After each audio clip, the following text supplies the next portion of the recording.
dreams, on your mind, on your health, yeah. You gotta work, never tell, keep your head down, find what you love and excel, yeah. Push and pull and repel any hate, go create what you want, feel compelled, yeah. And once you finally get a taste of the race, you'll never look back once you felt that.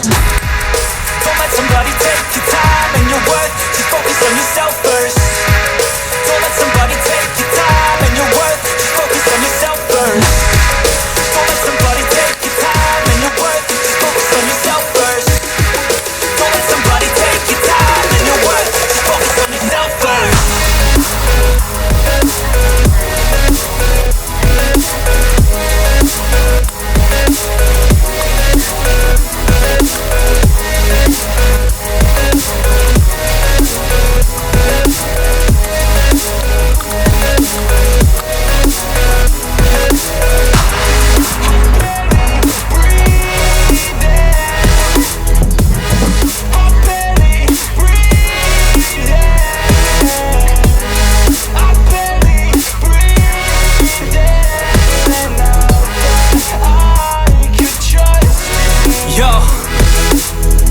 About others way before myself, yeah. I guess that's why I feel like I go through hell, damn.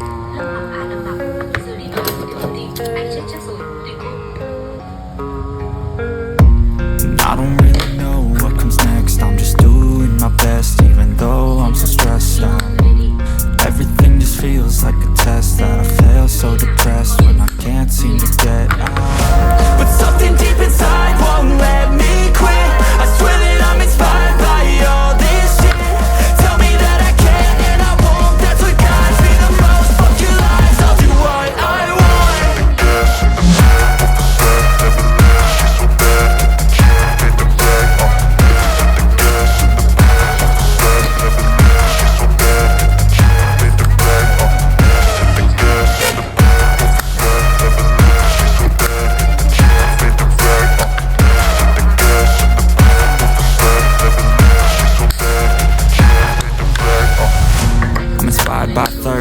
I'm inspired by worth. I desire your worst, so you can just hide while I work. I ain't tired, you first. I'll write a second, third verse about the lies you go disperse. You never did shit, I know it hurts. Something deep inside won't let me quit. I swear that I'm inspired by all this shit. Tell me that I can and I won't. That's what guides me the most. Fuck your lies, I'll do what I want.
gọi không phải sẽ rõ ràng. Không hề kỳ vọng tích cực có